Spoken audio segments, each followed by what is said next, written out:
नमस्कार, स्वागत है आपका। शाम के 7 बज चुके हैं, आप देखना शुरू कर चुके हैं धाकड़ एक्सक्लूसिव में। हूं आपके साथ अनंत त्याग और धाकड़ एक्सक्लूसिव में आज सबसे पहले जिन 4 खबरों की बात हम करेंगे वो 4 खबरें आपके सामने।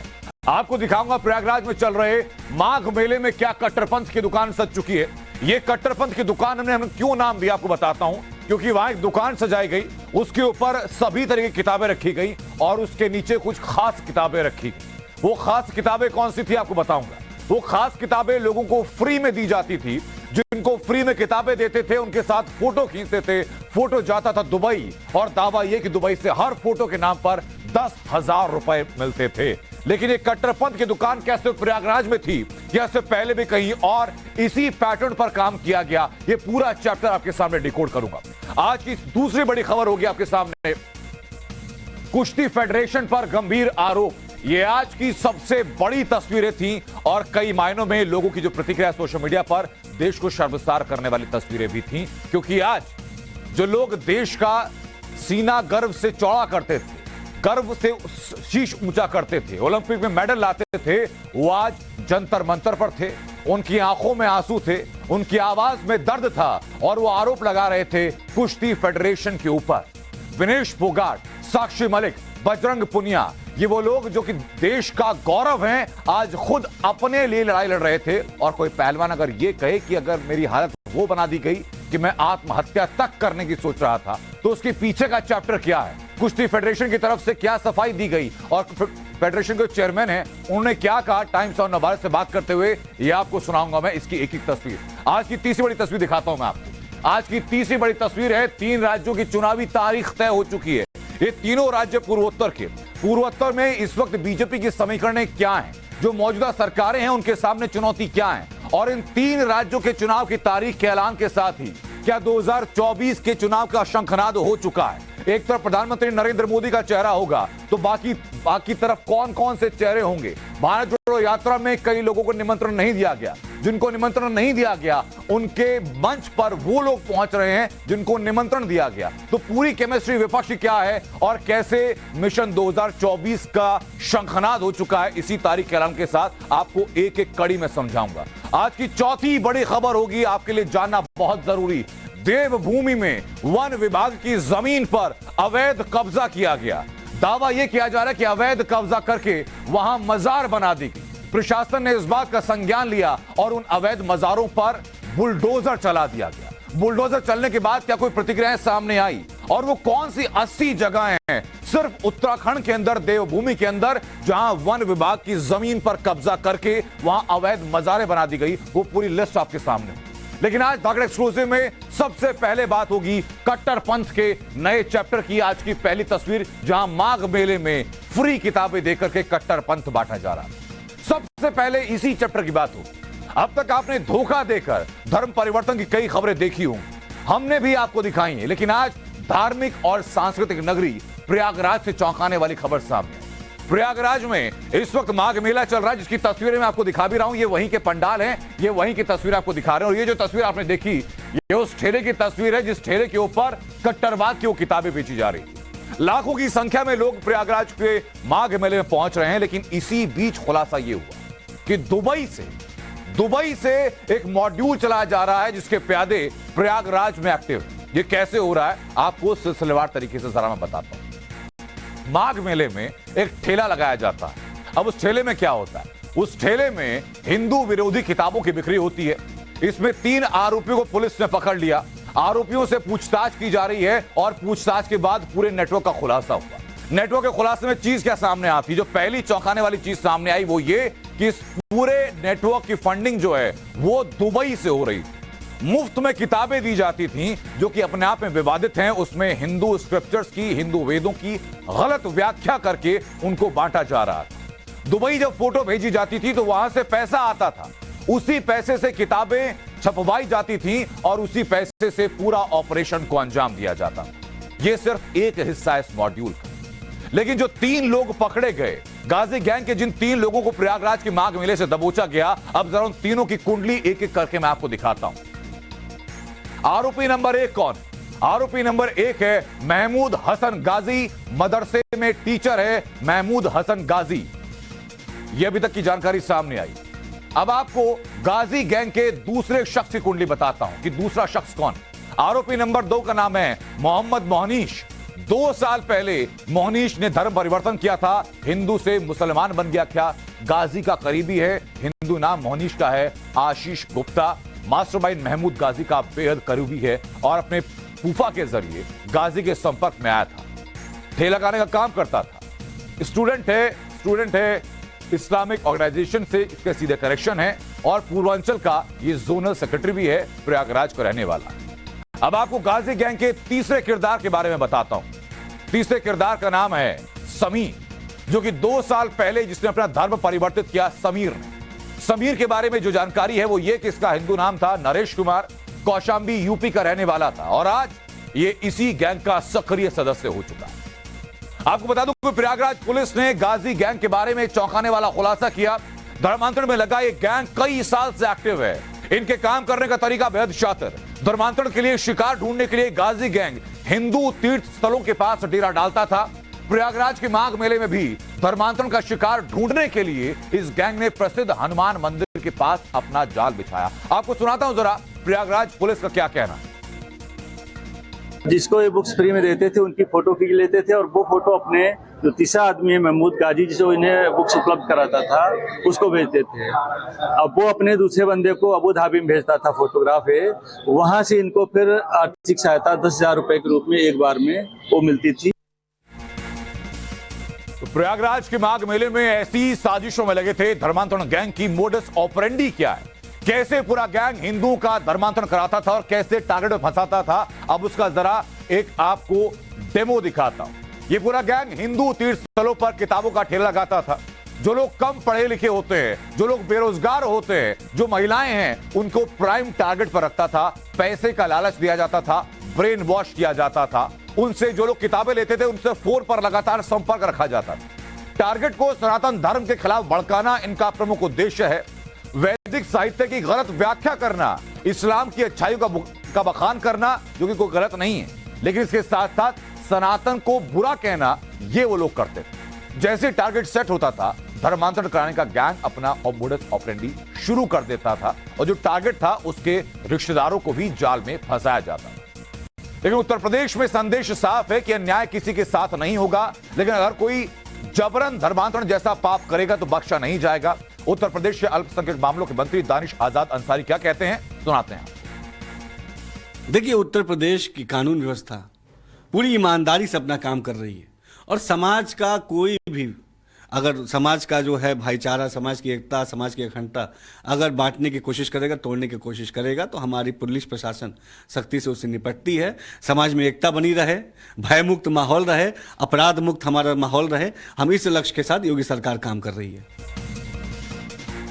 और अब बात आज की सबसे बड़ी तस्वीर की, वो तस्वीर जो कि आज दिल्ली के जंतर मंतर से सामने आई।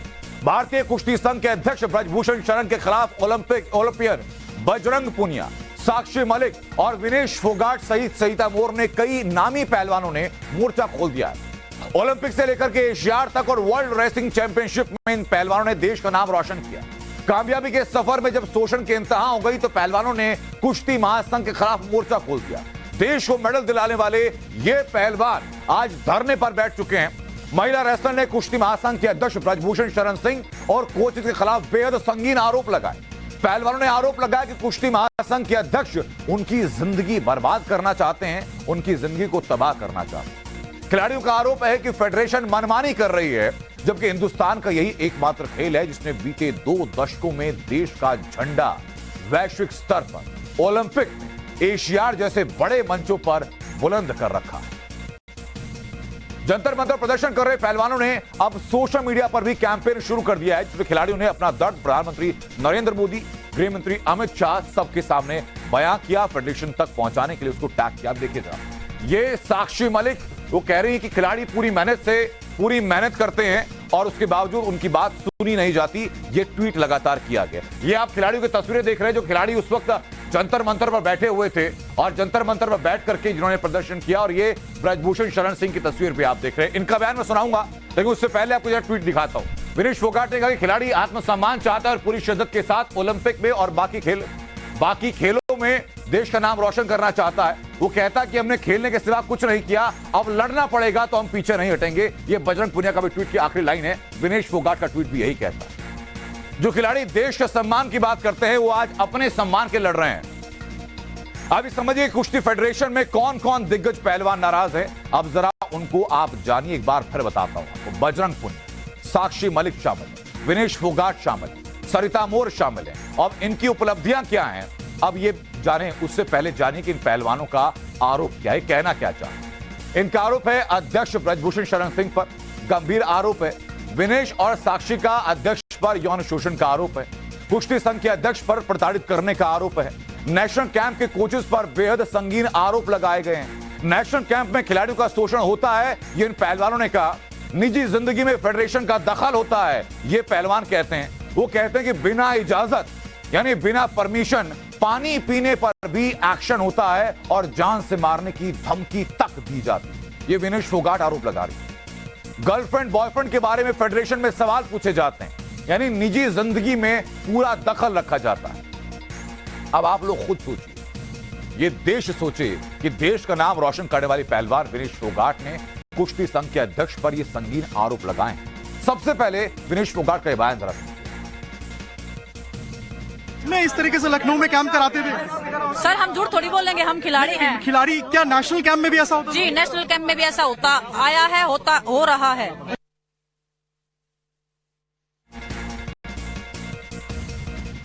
तो विनेश के आरोप आपने सुन लिए, लेकिन देश के लिए मेडल लाने वाले पहलवानों ने कुश्ती संघ के अध्यक्ष ब्रजभूषण शरण सिंह पर और भी गंभीर आरोप लगाए। इन आरोपों पर हमने ब्रजभूषण शरण सिंह का पक्ष भी जाना, उनका क्या कहना है, कुश्ती संघ के अध्यक्ष का क्या कहना है, आप जरा ये भी सुनिए।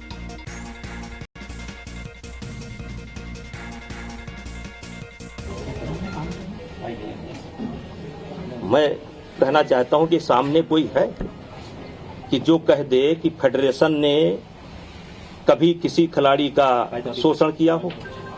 क्या सामने नहीं होना चाहिए? कोई सामने तो होना चाहिए, कोई तो होना चाहिए सामने कि सांसद जी ने, ब्रजभूषण सिंह जी ने, फेडरेशन के जो अध्यक्ष हैं, उन्होंने फला खिलाड़ी का शोषण किया है। सामने होना चाहिए, नहीं होना चाहिए। तो कुश्ती संघ के अध्यक्ष ब्रजभूषण शरण सिंह ने आरोपों पर सफाई देते हुए साक्षी और विनेश फोगाट के आरोपों को बेबुनियाद बताया। आरोपों की टाइमिंग पर भी उन्होंने सवाल खड़े किए। अध्यक्ष की सफाई और सवालों को लेकर के हमने विनेश फोगाट से खास बातचीत की। अब उस बातचीत का अंश जरा आप सुनिए। आरोप लगा रही हैं। एक कर लो यार, एक कर लो।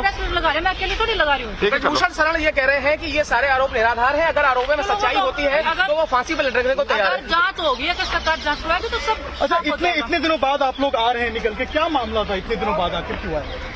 सर बस हमारे अंदर जज्बा जाग गया है देशभक्ति का, ये लगा लो। सुखदेव भगत सिंह जब आए थे वो भी तो बहुत सालों बाद आए थे, उनसे किसी ने पूछा था इतनी लेट क्यों आए हो? तो क्या फेडरेशन के कोच भी इसमें इन्वॉल्व है? फेडरेशन के कोच भी इन्वॉल्व है? चलो फेडरेशन के कोच इन्वॉल्व है या सिर्फ अध्यक्ष तक ही है? है सर, बहुत अंदर तक सिस्टम घुसा हुआ है सब चीजों में। तो क्या ये अध्यक्ष डायरेक्ट इसमें इन्वॉल्व है, आप ये बोल रही है पूरे डायरेक्टली? और अध्यक्ष के अलावा और कौन इन्वॉल्व है इसमें? कोच भी है इसमें इन्वॉल्व? क्या कोचों को भी परेशान किया जाता था? देखिए, ये विघ्नेश थी हमारे साथ, जिनका साफ तौर पे कहना था कि कोच वो भी इन्वॉल्व है, जो प्रेसिडेंट है ब्रजभूषण वो भी इन्वॉल्व है, और इनको न्याय पे उम्मीद है। अब हिम्मत आई है, इसीलिए। तो विनेश फोगाट की बात आपने सुनी। अब आपको सुनाते हैं कि बजरंग पुनिया ने क्या कहा जब उनसे ऐसे ही सवाल किए गए। अध्यक्ष से कोई मांग नहीं हमारी। तो क्या प्रधानमंत्री से क्या अपील कर रहे हैं? प्रधानमंत्री जी से हम मिल के बात करके सारी चीजें बता देंगे।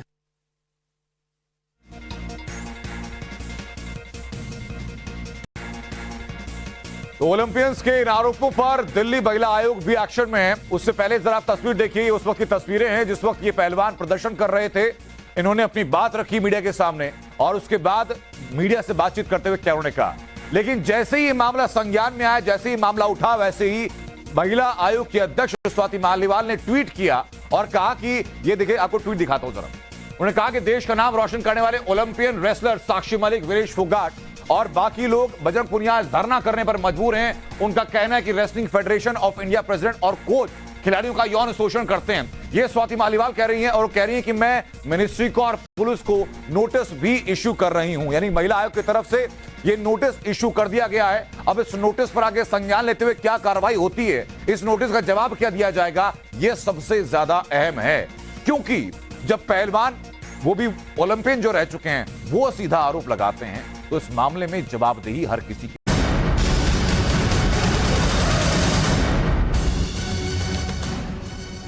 इसी भी बड़ी खबर यह कि वित्त मंत्रालय में जासूसी गैंग का भांडाफोड़ हुआ है। वित्त मंत्रालय का कॉन्ट्रैक्ट कर्मचारी गिरफ्तार किया गया, जो कि जासूसी का जिसके ऊपर शक था। कॉन्ट्रैक्ट कर्मचारी सुमित नाम जिसका है, उसको गिरफ्तार कर लिया गया। कॉन्ट्रैक्ट कर्मचारी सुमित को गिरफ्तार किया गया क्योंकि संवेदनशील जानकारी लीक करने का आरोप सुमित के ऊपर था। आपको बता दें कि संवेदनशील जानकारी देने पर मोटी रकम सुमित को मिलती थी। दिल्ली पुलिस की क्राइम ब्रांच को इस बात का शक था। उन्होंने इस बात की इन्वेस्टिगेशन की और कॉन्ट्रैक्ट कर्मचारी सुमित का नाम सामने आया, जिसको अब गिरफ्तार कर लिया गया। ये बड़ी खबर इस वक्त बता रहे हैं आपको। वित्त मंत्रालय में कॉन्ट्रैक्ट कर्मचारी को गिरफ्तार किया गया। वो कॉन्ट्रैक्ट कर्मचारी संवेदनशील जानकारी बाहर भेजता था, जिसके एवज में उसे मोटी रकम मिलती थी। आपको याद होगा कि धाकड़ एक्सक्लूसिव में 2 दिन पहले आपको दिखाया था इस साल का चुनावी कैलेंडर। आपको बताया था कि कैसे इस महीने देश के 3 राज्यों में चुनाव का ऐलान हो जाएगा। आज चुनाव आयोग ने तारीखों का ऐलान कर दिया और इसके साथ ही 2024 का हूटर भी ऑन हो गया। ये कैसे आपको बताएं, उससे पहले ये जरा समझ लीजिए कि जिन 3 राज्यों में चुनाव का बिगुल बजा वो कौन कौन से राज्य हैं और यहां कब वोटिंग है। अब जरा एक बार फटाफट समझ लीजिए। ऐलान हो चुका है त्रिपुरा का, जहां 60 विधानसभा सीटें हैं। वोटिंग 16 फरवरी को है, नतीजे 2 मार्च को आएंगे। मौजूदा सरकार बीजेपी की। तारीखों का ऐलान हो चुका है। मेघालय का भी 60 विधानसभा सीटें हैं। वोटिंग है 27 फरवरी को, 2 मार्च को नतीजे। मौजूदा सरकार है बीजेपी के गठबंधन की। नागालैंड की तारीखों का ऐलान हो चुका है। सीटें 60 हैं। वोटिंग 27 फरवरी को, 2 मार्च को नतीजे। मौजूदा सरकार है बीजेपी गठबंधन। आगे बढ़ते हैं। चुनावी तारीख का ऐलान भले ही नॉर्थ ईस्ट के 3 राज्यों के लिए हुआ हो, लेकिन इसके नतीजों का बड़ा असर होगा खासतौर पर उत्तर पूर्व के वो राज्य जो कि इनके पड़ोसी राज्य हैं। पूरे नॉर्थ ईस्ट के 8 राज्यों में लोकसभा की कुल 25 सीटें आती हैं और मिशन 2024 में जुटी पार्टियों के लिए यह काफी अहम हो जाता है। अब जरा जल्दी से आपको इन राज्यों के 2019 के नतीजों का एक रिकैप हम करा देते हैं। असम में लोकसभा की 14 सीटें हैं, जिसमें इस वक्त से 9 सीटें बीजेपी के पास हैं, 3 कांग्रेस के पास हैं, जबकि 2 अन्य के पास हैं। अरुणाचल प्रदेश की दोनों सीटें 2019 में बीजेपी ने जीती थी। त्रिपुरा की दोनों सीटें लोकसभा सीटों पर बीजेपी का कब्जा है। राज्य में सरकार भी बीजेपी की है और यहां विधानसभा चुनाव हो रहे हैं। मणिपुर में लोकसभा की 2 में से 1 बीजेपी जबकि 1 एनपीएफ के पास है।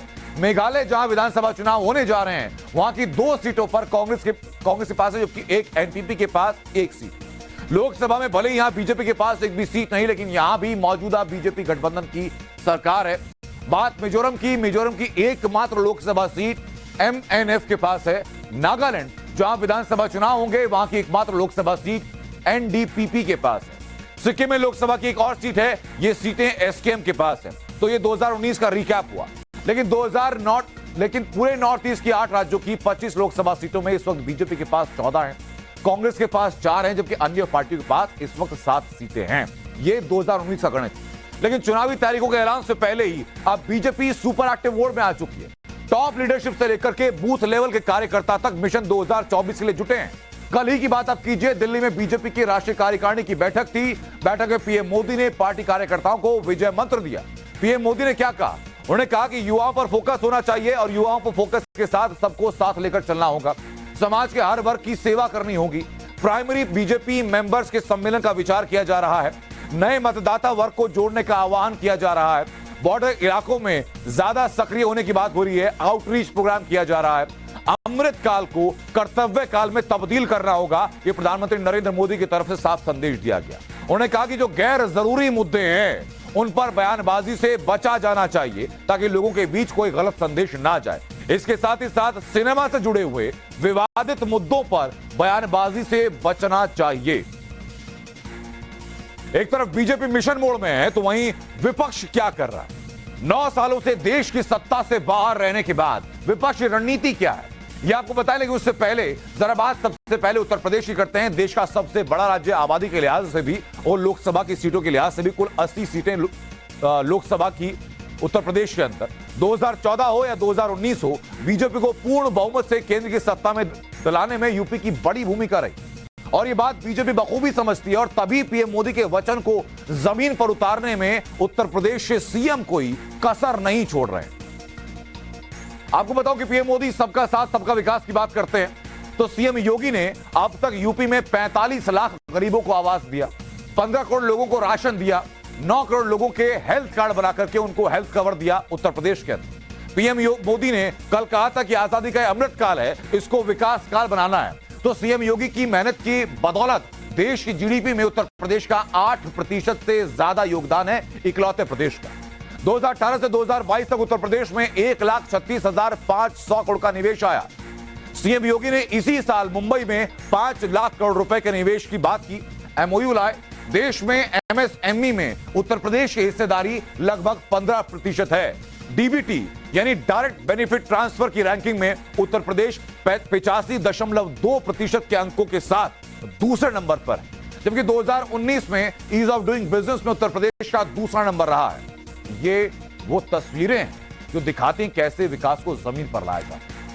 अब जरा मैं आपको 3 तस्वीरें दिखाता हूं। एक तरफ प्रधानमंत्री नरेंद्र मोदी और सीएम योगी मिशन 2024 के लिए रणनीति पर काम कर रहे हैं, तो वहीं आज एक तस्वीर तेलंगाना के खम्मम से आई। यहां टीआरएस से बीआरएस हो चुकी भारत राष्ट्र समिति में एक रैली का आयोजन किया। इसमें सीएम के चंद्रशेखर राव की मौजूदगी में दिल्ली के सीएम अरविंद केजरीवाल मौजूद रहे, पंजाब के सीएम भगवंत मान मौजूद रहे, केरल के सीएम पिनराई विजयन मौजूद रहे, समाजवादी पार्टी अध्यक्ष अखिलेश यादव मौजूद रहे, सीपीआई महासचिव डी राजा शामिल हुए। इन तस्वीरों को देखकर आपको कुछ याद आ रहा है? हर बार लोकसभा चुनाव से पहले थर्ड फ्रंट के गुब्बारे में हवा भरी जाती है। कर्नाटक में जब पिछली दफा स्वेरिंग इन सेरेमनी थी, उस वक्त तमाम विपक्षी दल आपको हाथ में हाथ डाले हुए दिखे होंगे, लेकिन उसके बाद मंच से उतरते ही वो एकता खंडित होती हुई नजर आई। चुनाव खत्म होते ही उसकी हवा निकल जाती है, लेकिन तस्वीरों को देखकर टेंशन किसी और को है। राहुल गांधी इन दोनों भारत जोड़ो यात्रा के तहत पंजाब में हैं। 30 जनवरी को श्रीनगर में यात्रा खत्म होगी। इस मौके पर 21 पार्टियों के नेताओं को न्योता भेजा गया, जिसमें अखिलेश यादव और लेफ्ट के नेताओं को निमंत्रण दिया गया। लेकिन आज तेलंगाना से आई इन तस्वीरों को देख करके ऐसा लग रहा है कि कांग्रेस को साइड करके कुछ विपक्षी पार्टियां एक अलग मोर्चा बना सकती हैं। तो इस पॉलिटिकल इक्वेशन के बाद, इस गणित के बाद अब बात होगी देवभूमि की। देवभूमि उत्तराखंड में अरबों की जमीन घोटाले की बात होगी। यहां लाखों वर्ग मीटर सरकारी जमीन को लूट लिया गया। उन जमीनों पर अवैध कब्जे कर लिए गए, अवैध कब्जे करके मजार बना दी गई और कब्रिस्तान बनाने के आरोप लग रहे हैं। अब उत्तराखंड की धामी सरकार ने मिशन मोड पर काम शुरू किया। सरकारी जमीन पर अवैध कब्जों को हटाने के लिए बुलडोजर प्रहार शुरू हो चुका है।